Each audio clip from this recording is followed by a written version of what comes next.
सत्य वचन की राह पर चलें हम सदा। यीशु का साथ हो रहे हमारी हर दुआ।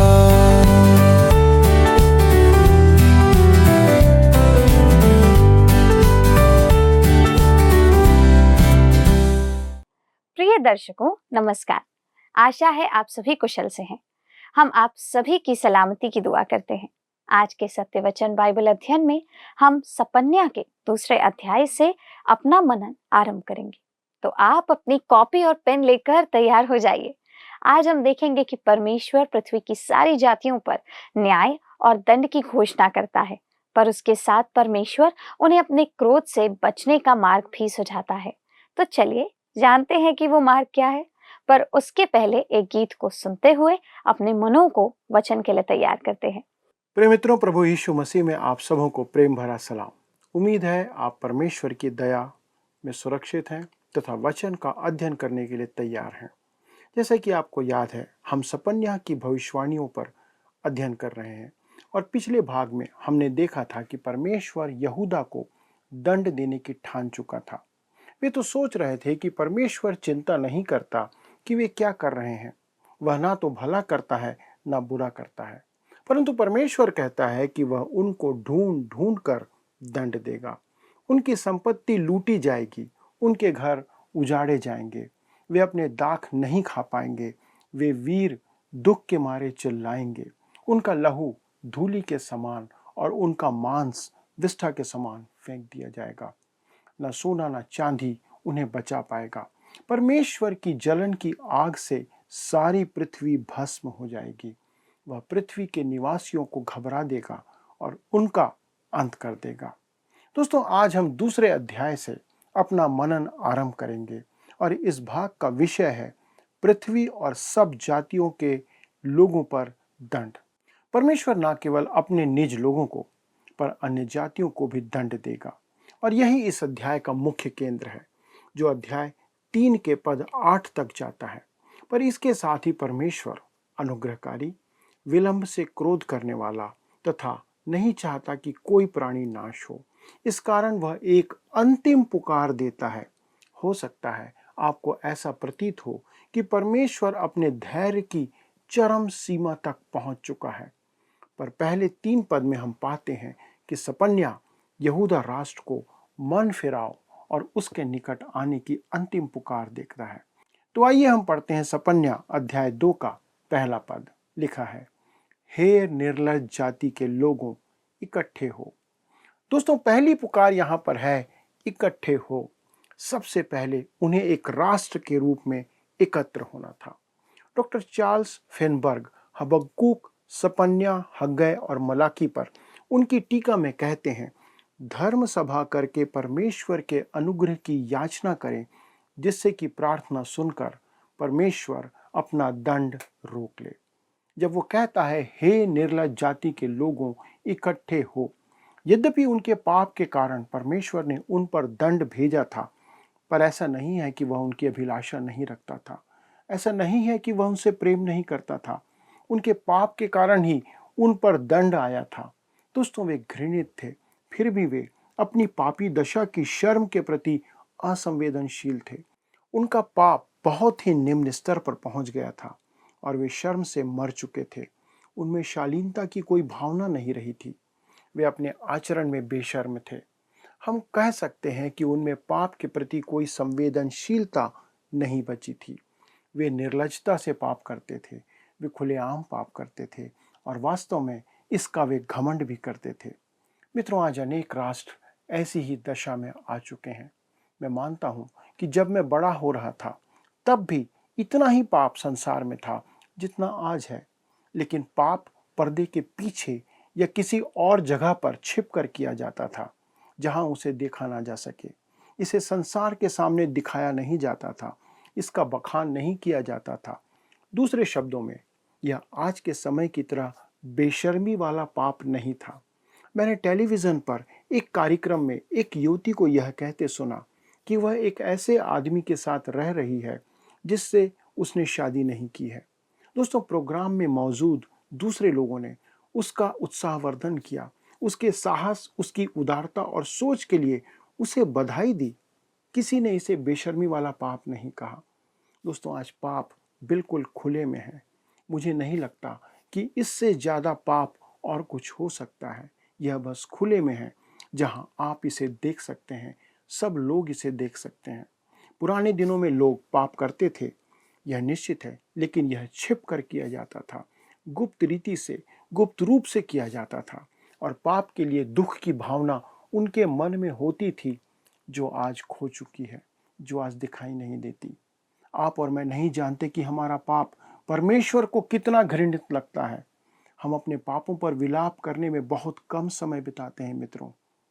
आइए अब हम आगे बढ़ते हैं और पद 2 को देखते हैं, जहां पर सपन्याह कहता है, इससे पहले कि दंड की आज्ञा पूरी हो और बचाव का दिन भूसी के समान निकले और यहोवा का भड़का हुआ क्रोध तुम पर आ पड़े, और यहोवा के क्रोध का दिन तुम पर आए, तुम इकट्ठे हो। यहाँ पर परमेश्वर कहता है मित्रों, प्रार्थना के लिए इकट्ठे हो, मन फिराव के लिए इकट्ठे हो, इकट्ठे होकर मेरे पास आओ। यहाँ आपातकालीन स्थिति है, एक इमरजेंसी है।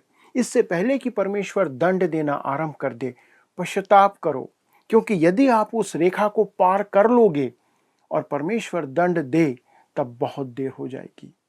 आज हमें एक आवाज, एक पुकार की आवश्यकता है, जो हमें प्रार्थना और मन फिराव के लिए चिताए, हमको पुकारे। परमेश्वर प्रार्थना सुनकर उत्तर देता है मित्रों, ये निश्चित है। आइए हम आगे बढ़ते हैं और पद 3 में आते हैं। सपन्याह 2:3 लिखा है, हे पृथ्वी के सब नम्र लोगों, हे परमेश्वर के नियम के मानने वालों, उसको ढूंढते रहो, धर्म को ढूंढो, नम्रता को ढूंढो, संभव है तुम यहोवा के क्रोध के दिन में शरण पाओ। जब वो कहता है, हे पृथ्वी के सब नम्र लोगों, हे यहोवा के नियम के मानने वालों, उसको ढूंढते रहो। दोस्तों, हमेशा से ही ऐसे लोगों का एक समूह बचा रहा है, जो परमेश्वर के प्रति सच्चे रहते हैं। ठीक वैसे ही जैसे आज चर्च में, कलीसिया में भी कुछ लोग बचे हुए हैं। मुझे संदेह है आज कि बहुत सी कलीसियाओं में आज ऐसा पाया जाए, चाहे वे कितने भी उदार क्यों ना हो, जिनके पास सदस्य या कुछ सच्चे विश्वासी नहीं हैं। मुझे समझ में नहीं आता कि वे ऐसे क्यों हैं, लेकिन आज कलीसिया के भीतर ऐसे कुछ लोग बचे हुए हैं। परमेश्वर के पास हमेशा से ही संसार में कुछ ऐसे लोग बचे रहते हैं, और जाहिर तौर पर वह यहाँ उन लोगों से बात कर रहा है, उनके बारे में कह रहा है, जो यहूदा में परमेश्वर के अनुसार बचे हुए विश्वास योग्य लोग हैं। कहता है, धर्म को ढूंढो, नम्रता को ढूंढो। उन बचे हुए लोगों को भी अपने जीवन जीने के तरीके के बारे में बहुत सावधान रहने की आवश्यकता है दोस्तों। उन्हें अहंकार, घमंड और आत्मसंतुष्टि से भरे हुए नहीं होना चाहिए, क्योंकि यही उस राष्ट्र का सबसे बड़ा पाप था। सबसे बड़े पापों में से एक था कि वे घमंड से भरे हुए थे। यह आज विश्वासियों के बीच भी एक बहुत बड़ा खतरा है। किसी ने ऐसा कहा है, जाति का अभिमान, रूप का अभिमान और अनुग्रह का अभिमान है। कुछ लोग तो इस बात पर भी गर्व करते हैं कि उन्हें अनुग्रह के द्वारा बचाया गया है। उन्हें लगता है कि यह उनके लिए घमंड करने की बात है मित्रों। उन्हें लगता है कि वे अपने उद्धार के कारण सर्वशक्तिमान परमेश्वर के विशेष और खास लोग बन गए हैं। मेरे मित्रों, हमारे पास गर्व करने के लिए कुछ भी नहीं है। पौलुस प्रेरित ने कहा कि उसके पास घमंड करने के लिए, गर्व करने के लिए कुछ भी नहीं है। और मेरा विश्वास करें, अगर पौलुस के पास घमंड करने के लिए कुछ भी नहीं था, तो मुझे यकीन है कि हम में से किसी के पास भी घमंड करने के लिए कुछ हो। इस तथ्य पर गर्व करने का खतरा है कि हम परमेश्वर की संतान हैं। लेकिन इसके बजाय यह हमें नम्रता की ओर ले जाना चाहिए, जहां पर हम कह सकें कि प्रभु, हम कुछ नहीं हैं। और वह कहता है, धर्म को ढूंढो, नम्रता को ढूंढो। और तब आगे कहता है, संभव है तुम यहोवा के क्रोध के दिन में शरण पाओ। मित्रों, यह एक महान एवं महिमामय बात है कि हम परमेश्वर के पंखों तले अपनी चट्टान के दरार में शरण ले। चट्टान की दरार में छिपे रहना और उसके पंखों की आड़ में आना एक अद्भुत बात है बाइबल के अंदर। परमेश्वर की संतानों को यह पहचानने की आवश्यकता है, हालांकि वे महाक्लेश से होकर नहीं गुजरेंगे, लेकिन उन्हें इन लोगों की तरह बहुत ज्यादा दंड या बहुत ज्यादा परेशानी का सामना करना पड़ सकता है। यहूदा उस समय महाक्लेश, प्रभु के महान दिन से होकर नहीं गुजरा, लेकिन वे निश्चित रूप से थोड़े क्लेश के समय से गुजर रहे थे। मित्रों, हम सभी को इस जीवन में एक हद तक क्लेश का सामना करना पड़ेगा। हमें परेशानी होगी, समस्याएं हमारे जीवन में आएंगी। मैंने एक महिला की कहानी सुनी थी जो एक नौकरानी थी, किसी घर में काम करती थी और अपनी परेशानियों के बारे में वह शिकायत कर रही थी। जाहिर है कि उसके पास बहुत सारी परेशानियां थी। जब घर की मालकिन ने उसे शिकायत करने के लिए डांटा तो महिला ने जवाब दिया, जब एक भला प्रभु मुझ पर क्लेश भेजता है तो मैं क्लेश में रहने की इच्छा रखती हूँ। वो उसमें बने रहने को तैयार थी। मित्रों, मैं उससे सहमत हूँ। मेरा मानना है कि हमें क्लेश सहना चाहिए, क्लेश में बने रहना चाहिए, क्योंकि ये परमेश्वर की ओर से हम पर भेजा जाता है। प्रेरित पौलुस कहता है कि हम इस देह में कराहते हैं, परंतु इसका अर्थ यह नहीं कि हम महाक्लेश में हैं और ना ही हम महाक्लेश के समय रहेंगे। अब दोस्तों, हम एक ऐसे भाग में आते हैं जो अध्याय 2 के पद 4 से आरंभ होता है और अध्याय 3 के पद 8 तक जाता है। विभिन्न जातियों के दंड का जहां पर उल्लेख किया गया है। इससे स्पष्ट होता है कि परमेश्वर पृथ्वी की सब जातियों को एक दिन दंड देगा। मित्रों, बाइबल का परमेश्वर कोई स्थानीय देवता नहीं है। वह ऐसा नहीं है जिसे आप शेल्फ में रख सकते हैं। वह ऐसा नहीं है जो स्थानीय या राष्ट्रीय हो। खैर, इस धरती के ऊपरी हिस्से में बहुत से अलग अलग लोग हैं और वे सभी ऐसे लोग हैं जिनके लिए मसीह मारा गया। हमारा काम उन्हें सुसमाचार सुनाना, परमेश्वर का वचन उन तक पहुंचाना और फिर उन्हें अपने मसीही जीवन को अपने तरीके से, अपने रीति रिवाजों से और अपने जीवन जीने के तौर तरीकों में ढाल देने के लिए स्वतंत्र छोड़ देना चाहिए। बाइबल का परमेश्वर संपूर्ण जगत का परमेश्वर है। वह सृष्टिकर्ता और मनुष्य का सृजनहार है। वह मनुष्य का तारणहार है। ध्यान दें कि वह अपने ही लोगों का नहीं, संपूर्ण मानव जाति का न्याय करेगा। वह यहूदियों के साथ साथ अन्य जातियों को भी पाप का दंड देगा। परमेश्वर ने कुछ मानदंड स्थापित किए हैं जो वैश्विक मानक बन गए हैं। ये मूसा को दी गई 10 आज्ञाएं हैं। यद्यपि सब जातियां सही और गलत को समझती हैं, उनमें समझ का अंतर है। मुझे एक प्रचारक ने बताया कि वह नरभक्षियों में प्रचार करता है और उन आदिवासियों में ईमानदारी बहुत अधिक होती है। यदि आप अपना पैसा उनके बीच में या उनके मध्य में छोड़ देंगे तो वे उसे छुएंगे तो नहीं, लेकिन अपने भाई को भून कर या सेक कर खाने से वे पीछे भी नहीं हटेंगे। एक बार एक महिला ने अपना बटुआ किसी दुकान में छोड़ दिया। जब वह तुरंत लौटकर उस दुकान में आई तो वह बटुआ वहां पे नहीं मिला। निश्चय ही जिसने लिया वह एक सभ्य चोर था। दोस्तों, आचार संहिता हर एक जाति में है, परंतु जब मनुष्य परमेश्वर से दूर हो जाए तो वह इतना दूर निकल जाता है कि परमेश्वर को उसे त्यागना पड़ता है। अब हम आते हैं पद 4 में, जो इस्राएल के पड़ोसी राज्यों के पतन की बात करता है। सपन्याह 2 उसका 4। क्योंकि गाजा तो निर्जन और अश्कलोन उजाड़ हो जाएगा। अशदोद के निवासी दिन दोपहरी निकाल दिए जाएंगे और एक्रोन उखाड़ा जाएगा। यहाँ 4 पलिश्ती नगरों का उल्लेख किया गया है। कोई पूछेगा कि उसने गत नगर का उल्लेख क्यों नहीं किया? वह तो एक मुख्य नगर था। दोस्तों, उस समय गत नगर यहूदा के अधीन था। अतः पलिश्ती नगर के ये 4 जो हैं, गाजा, अश्कलोन, अशदोद और एक्रोन। क्योंकि गाजा तो निर्जन और अश्कलोन उजाड़ हो जाएगा। आज गाजा वास्तव में एक निर्जन स्थान है और अश्कलोन उजाड़ पड़ा है।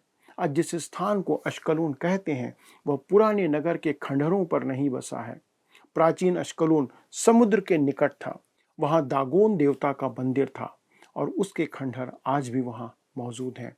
और लिखा है अशदोद के निवासी दिन दोपहरी निकाल दिए जाएंगे। दोस्तों, अशदोद में गर्मी के कारण दोपहर के समय विश्राम का अंतराल होता था, जैसा आज भी कहीं कहीं बाजारों में होता है। सपन्याह के कहने का अर्थ है कि उन पर संकट अकस्मात ही आ पड़ेगा। वह नगर आज पूर्ण रूप से ध्वंस हो चुका है और इसराइल की सीमा में है। इसराइल ने वहाँ मकान बनवाए हैं और तेल की रिफाइनरियाँ भी वहाँ पर हैं। वहाँ उन्होंने बंदरगाह भी बनाया है जो उस क्षेत्र का प्रमुख बंदरगाह है, परंतु उस युग में वह पूर्ण रूप से ध्वंस किया गया था। वहाँ आज उसके खंडहर भी नहीं है।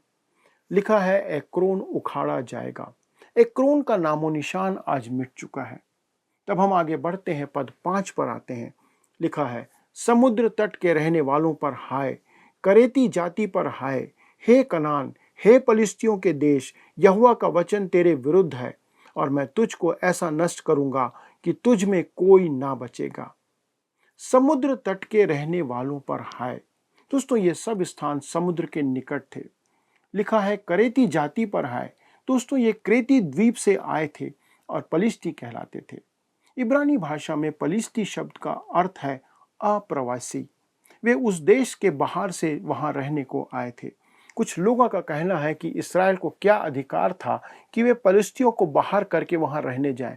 दोस्तों, उन्हें अधिकार था क्योंकि अब्राहम, इसहाक और याकूब उनसे पहले वहां पर जाकर वास करते थे। वो उनका स्थान था जो परमेश्वर ने उन्हें दिया था।